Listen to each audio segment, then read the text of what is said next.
नमस्कार मित्रांनो, बिग बॉसच्या घरात होणार आहे पुन्हा एकदा राखी व सागरमध्ये जोरदार राडा व झटापट. राडा इतका टोकाला पोचला की राखी व सागर एकमेकांच्या अंगावर धावून जाणार आहेत. चला तर आपण जाणून घेऊया नक्की कशामुळे झाला आहे या दोघांमध्ये राडा. राखी किचनमध्ये स्वयंपाक करत असते. बाकीचे सदस्य पण तिथेच उभे असतात. काही सदस्यांनी राखीकडे चहाची मागणी केली. यावर राखी बोलते, मी आता जेवण बनवत आहे, चहा होणार नाही. सागर बोलतो, उगाचच ओरडू नको. दोघांमध्ये शाब्दिक चकमक होते. राखी चिडते व बोलते, मी जेवणच टाकून देते. असे म्हणून ती गॅसवरील जेवणाची भांडी उचलून किचनमधील डस्टबिन एरियात टाकते. बाकीचे सदस्य तिला अडवत आहेत. नंतर राखी सागरला बोलते, तू मला शक्ती दाखवायला आला आहे मुर्द्या. सागर बोलतो, हा आलो, तुझं काय.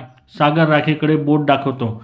राखी त्याचा हात झटकते. सागर चिडतो व जोरजोरात ओरडतो, हात नाही लावायचा, हात नाही लावायचा.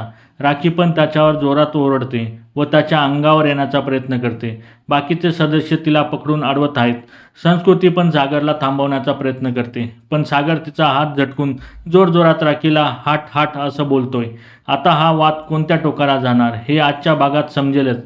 चहाच्या मुद्द्यावरून जेवण फेकण्यापर्यंत गेलेलं हे भांडण कितपत योग्य व राखी व सागरमध्ये कोण योग्य आहे हे कमेंट बॉक्समध्ये नक्की सांगा. आणि अशाच नवीन अपडेटसाठी आमच्या चॅनलला लाईक, शेअर आणि सबस्क्राईब करायला विसरू नका.